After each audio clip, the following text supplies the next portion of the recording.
And we're going to apply congruence and in triangles. Let's first talk about what it means to be congruent. It says two geometric figures are congruent if you're congruent, you're going to have if they have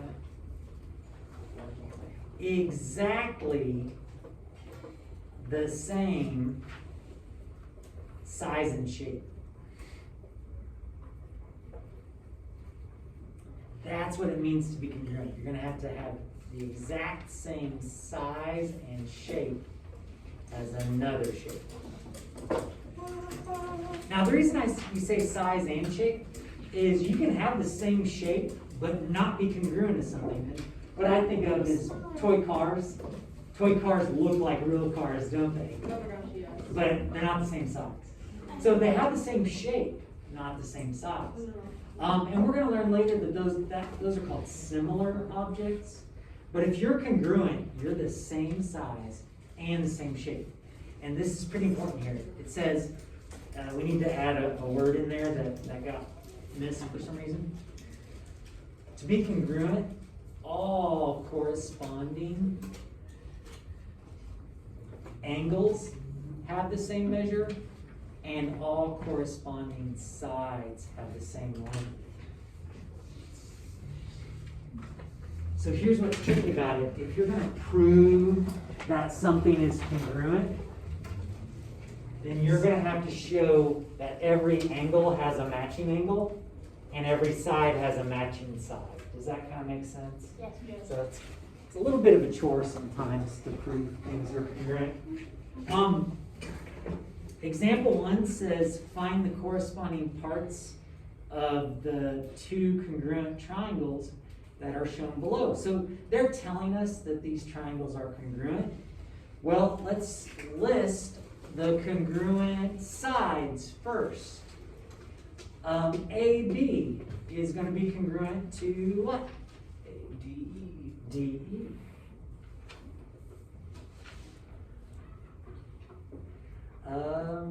AC, let's go there. AC is going to be congruent to what? DF. And what's left? BC. BC is congruent to EF. Now that's all the corresponding sides, but we also need to list the corresponding angles. So what's one angle? C. Okay. Angle C is going to be congruent to what? Angle F. Angle F. And we're told that they're congruent, the two shapes. So we just got to verify that C and F are in the same positions. Are they in the same positions? Yes. Yep, they're in between the 3 tick marks and the 2, 3, and 2. So yep, angle C is congruent to angle F. And angle B is congruent to what? Angle E. Angle E. And angle A is congruent to Angle D. Angle D. Now one thing I do need to warn you about is these two shapes were oriented the same way, but shapes can be congruent and be oriented differently. Does that kind of make sense? Yes. So you just want to be careful that if they're not oriented the same way, you match things up accordingly. In example 2, it says in the diagram ABCD is congruent to FGHK, and this statement right here tells you almost everything you need to know.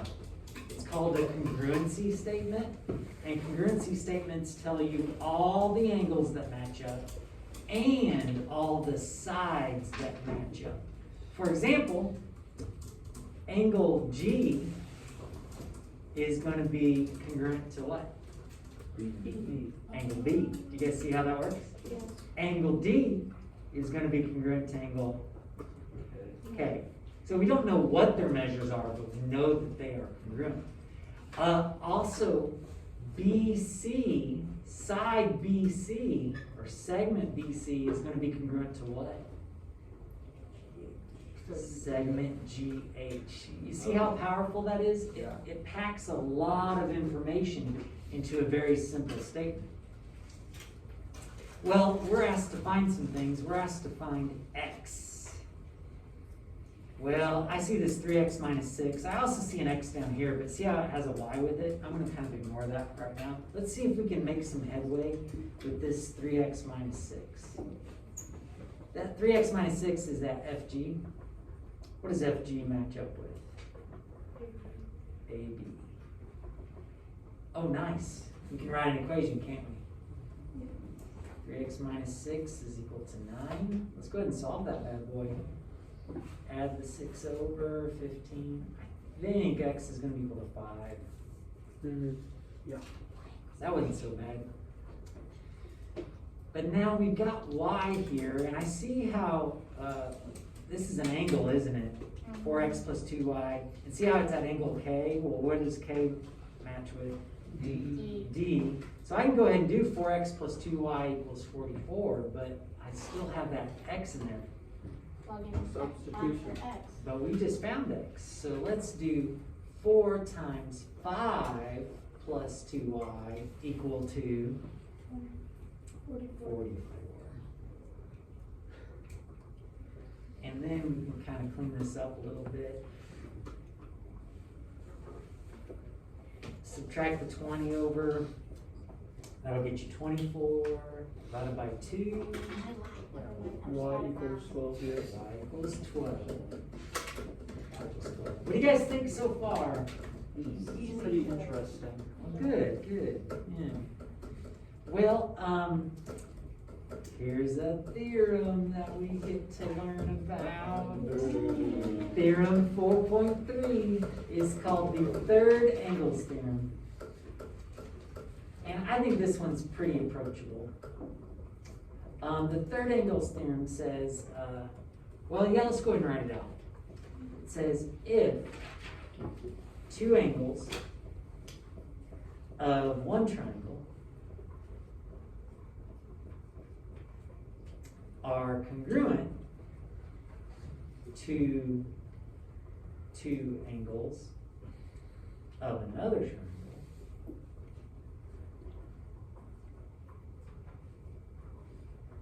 do you guys kind of see what's going on there? If two angles of one triangle are congruent to two angles of another triangle, then the third angles are also congruent.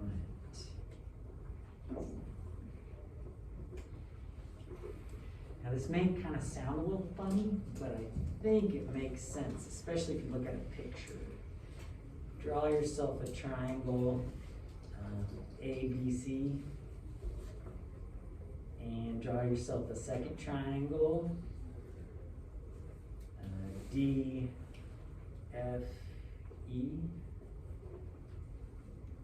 Wait, maybe it would make more sense. That's fine. And let's say you know that C is congruent to E. And let's say you also are told that A and D are both 55 degrees. Well, we'll just say that they're congruent. The third angles theorem says that if you know two sets of angles are congruent, what do you know about angle B? It has to be congruent to angle F. Got it. Pretty cool, huh? Yes. Yeah. If you know two sets of angles are congruent, then the third set of angles is also congruent. All right, so example 3 here doesn't use anything. I don't think it uses the third angles theorem. Let's just see if we can make sense of it, okay? We'll add an extra example down here. But example 3, it says that we're supposed to find the measure of angle YXW.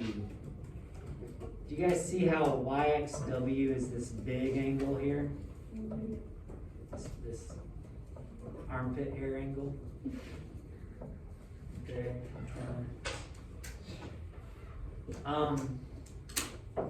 Is there a way for us to find it? Why don't you guys see if you can figure it out? Like talk to your neighbors and stuff, and I'll take a roll real quick.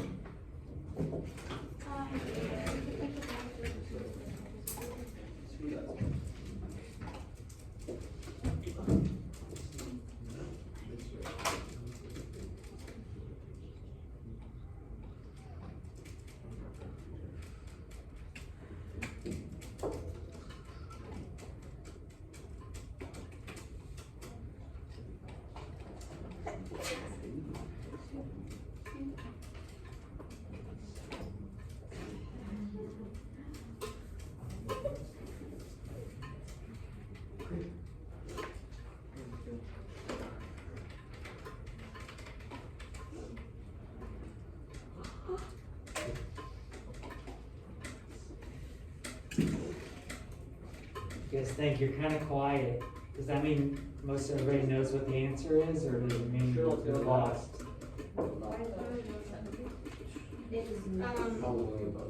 Does anybody have an idea of how you can find it? Hold on, wait, I think I read it. Yeah, what you got, Brady? Okay, well, we know that X and Y are congruent. Uh-huh.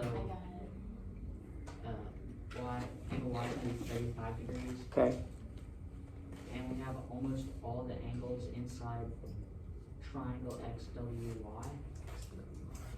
Okay, so we got that one, that I one. just plugged in like all of them besides YXZ. So, Found that and then I added that 35. so basically, once we move that 35 there, we don't really need to use this, because then we have everything we need. We just do 180 minus 40 minus 35. Won't that get us this hairy angle? It'll get us the hairy angle. Yeah. Yeah, I like it. Nice work, Brady. So, I mean, you could, if you wanted to, you could say, well, you could say, well, I'm gonna find out what this angle is. But is that what they're asking for? Are they asking for this little angle? No, they're asking for the big one. So as soon as you do the 35 there, you can be like, all right, 180 minus 40 minus 35, that's gonna be equal to the measure of angle YXW. And it turns out it is what? 105 degrees. 105 degrees. Okay, well, let's draw one that we maybe get to use the third angles theorem. I think that might be fun. The instructions are, we're gonna find the measure of angle, let's just call it C, make it easier. And to draw this, let's draw basically a line cutting across, and then another line kind of cutting across at an angle here, like so. Not real perfect, but you get the idea. And then make it two triangles. And let's label the triangles CDN and NRS.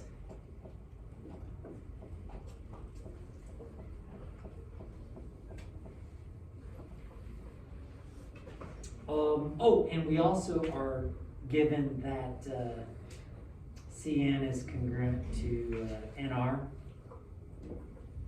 And we've got arc marks here and here. We are also told that R is 75 degrees and S is 68 degrees.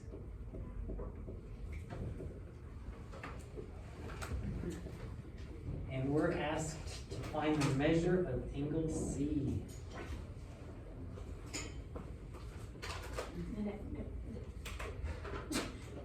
Yep.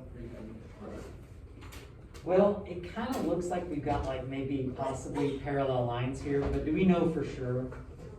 If we did know that, we would know some transversals, right? We could maybe figure some stuff out, but we don't know that. But we do know that these arcs are the same. These angles are the same. Gosh, right now we just know one set of angles. If we knew a second set, then couldn't we use the third angles theorem to fill in the rest? Is there another pair of angles that we know are the same? Yes, and other end. And another N and the Because they're other N? vertical angles. Yeah, DNC and RNS, those have to be congruent, don't they? By what justification? The vertical angles, aren't they? Yeah, vertical angles congruence theorem says these two are matching. And now, do you see how we have two sets that match? So that means the third angles 75. have to match. And what is C equal to? 75. 75 degrees. Yeah, that's why I Dang. That's pretty good stuff right there. Any questions before we turn the page? No. No questions? All right. This is really easy. Let's turn the page. Hey, we got proof. So, Fun. now listen, guys. This proof right here is we're going to be proving two triangles are congruent. The next couple of sections in this chapter will show us some shortcuts for showing triangles are congruent, but we haven't learned those shortcuts yet. So to prove that two shapes are congruent, we have to show that every side is corresponding to another side, and every angle corresponds to another angle. Is everybody with me on this? Yes. We're told a ton of stuff. Let's go ahead and mark it on our picture. SV and RV. Don't those tick marks mean they're congruent? Yes. What else can we put tick marks on? TV and WV. Can I put just one tick mark on those and call it good? No. No. We know these are the same, but are these going to be the same as those? Possibly, but we don't know. So let's put two tick marks. And by golly, they tell us another set, don't they? Yeah. ST and RW. So let's go 3. They're parallel. They might be. They might be. We don't know. We also know a little bit of angle stuff, don't we? We know angle T is congruent to angle W. Hey, we do know they're parallel now. Check it out. Yeah, we do know, don't we? Because of alternate interior angles, converse, we know that these are parallel, which is kind of cool. All right, so that's all our given. Is there any other angles? So basically, to show that these triangles are congruent, we're going to have to know about these angles as well. We've got all the sides covered. We just got to get all the angles covered. Are there any that we know? Do we know these two? Yeah. We know that angle SVT is congruent to angle WVR. Why? Vertical angle. Yep. Vertical angles congruency theorem. As long as you say vertical angles congruent, you're good. Let's go ahead and add that in. Well, we're almost there. We need to somehow show that S is congruent to R. The third angle thingy. You got it. Angle S is congruent to angle R by the third angle thingy. Third angles theorem.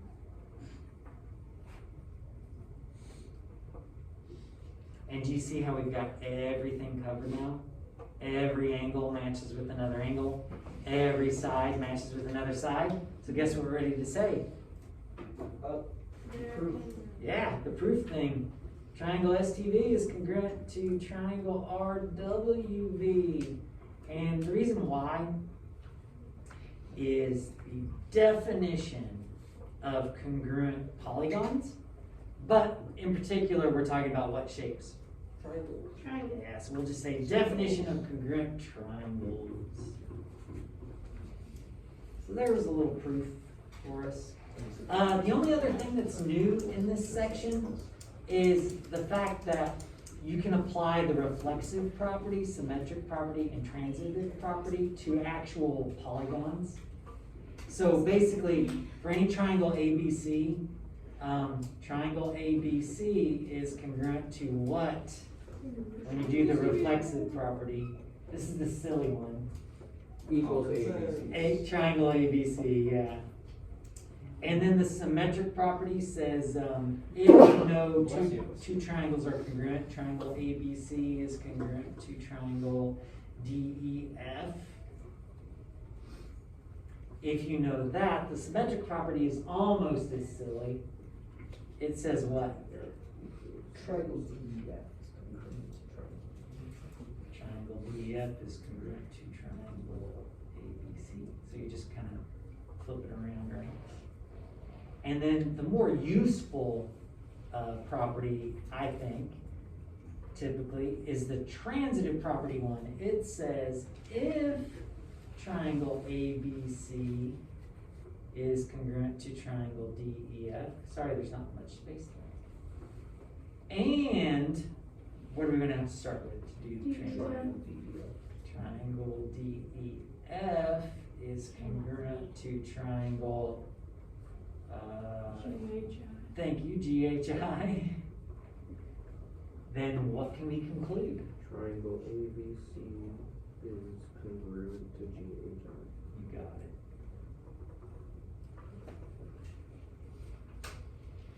And I honestly don't know that we get to use this a whole lot, but it's just letting you know that you can do this with shapes. So, ladies and gentlemen, why not with the time that we have left, practice this a little bit, page 228. Numbers 1 through 21, and then skip over 22 and do 23 to 28. And if you wouldn't mind to practice this a little bit, and tomorrow we'll openly quiz over 4.1 and 4.2. What was the one? Can you flip it to her? Yeah. Oh, so sorry. Thank There you go. I did not.